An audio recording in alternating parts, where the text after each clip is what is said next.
Thiruvananthapuram corporation മുന്നിലെ LDFന്റെ relay സത്യഗ്രഹ സമരം 5ാം ദിവസത്തിലേക്ക് പോവുകയാണ്. കാപ്പ കേസിൽ റിമാൻഡിലായ വാഴോട്ടുകോണം വാർഡ് കൗൺസിലർ R. സുഗതന്റെ രാജിവയ്ക്കും വരെ ഈ സമരം തുടരാനാണ് LDFന്റെ തീരുമാനം. കൗൺസിൽ യോഗം നടക്കുന്ന തിങ്കളാഴ്ച ശക്തമായ പ്രതിഷേധം സംഘടിപ്പിക്കുമെന്നും നേതൃത്വത്തെ അറിയിച്ചിട്ടുണ്ട്.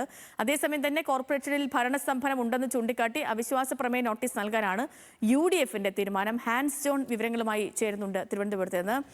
ഹാൻസെ, ഗുഡ് മോർണിംഗ്. ഈ തിരുവനന്തപുരം കോർപ്പറേഷനിൽ ഉണ്ടായിരിക്കുന്ന പ്രതിസന്ധി അത് BJPക്കെതിരെ മറ്റു രണ്ടുപേരും ഒന്നിച്ച്, അതായത് ഇടത് മുന്നണിയും അതേപോലെ UDFും രണ്ടുപേരും കൈകോർക്കുന്ന സ്ഥിതിയിലേക്കാണോ?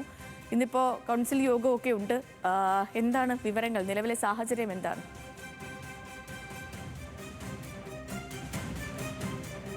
Sethu, good morning.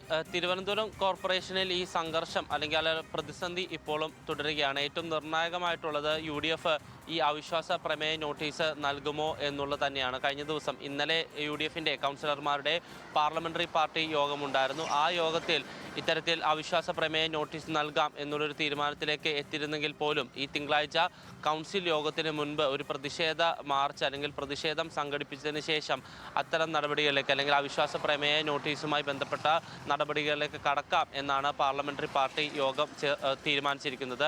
UDFനെ സംബന്ധിച്ചിടത്തോളം അവർക്ക് ഒറ്റയ്ക്ക് അവിശ്വാസ പ്രമേയ നോട്ടീസ് നൽകാൻ കഴിയില്ല. 20 പേരുടെ പിന്തുണ മാത്രമാണ്, അല്ലെങ്കിൽ 20 കൗൺസിലർമാർ മാത്രമാണ് UDFനുള്ളത്. അതുകൊണ്ട് തന്നെ അംഗബലം ഇല്ലാത്തതിനാൽ LDFന്റെ പിന്തുണ തേടാനുള്ള സജീവമായ ചർച്ചകൾ നടക്കുന്നുണ്ട്. അതിൻ്റെ ഭാഗമായി തന്നെ ഇന്ന് UDFന്റെ പ്രാദേശിക നേതാക്കളുടെ ഒരു യോഗം തിരുവനന്തപുരത്ത് വെച്ച് ചേരുന്നുണ്ട്. അതിനുശേഷമായിരിക്കും അവിശ്വാസ പ്രമേയ നോട്ടീസുമായി ബന്ധപ്പെട്ട് LDFന്റെ പിന്തുണ തേടണമോ അല്ലെങ്കിൽ പ്രമേയ നോട്ടീസുമായി മുന്നോട്ട് പോകണമോ വേണ്ടയോ എന്നുള്ള കാര്യത്തിൽ കുറച്ചുകൂടി അന്തിമമായിട്ടുള്ളൊരു തീരുമാനം UDF സ്വീകരിക്കുക. ഏതെങ്കിലും തരത്തിൽ LDFന് പിന്തുണ തേടിക്കൊണ്ട് അവിശ്വാസ പ്രമേയ നോട്ടീസ് നൽകാം എന്നാണ് UDF തീരുമാനിക്കുന്നതെങ്കിൽ അത് LDFനെ അറിയിക്കും. അത്തരത്തിലൊരു സാഹചര്യം ഉണ്ടായാൽ തന്നെ LDFന്റെ തീരുമാനം അത് സംസ്ഥാന നേതൃത്വവുമായി ചർച്ച ചെയ്തതിന് ശേഷം UDFനെ പിന്തുണയ്ക്കണമോ വേണ്ടയോ എന്ന് തീരുമാനിക്കാം എന്നുള്ളത് തന്നെയാണ്. അതേസമയം ഈ BJPക്കെതിരെ അതും പ്രത്യേകിച്ച് ഈ വാഴോട്ടുകോണം കൗൺസിലറായിട്ടുള്ള R. സുഗതന്റെ രാജി ആവശ്യപ്പെട്ടുകൊണ്ട് പ്രതിഷേധം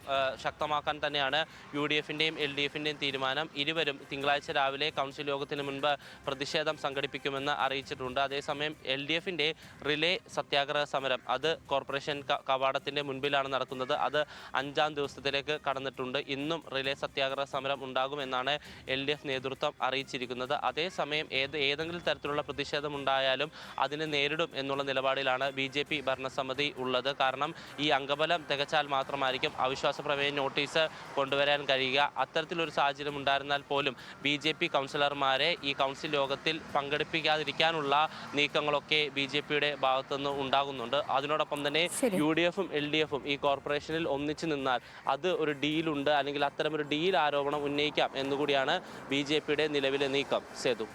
ഓക്കെ ഹാൻസ്.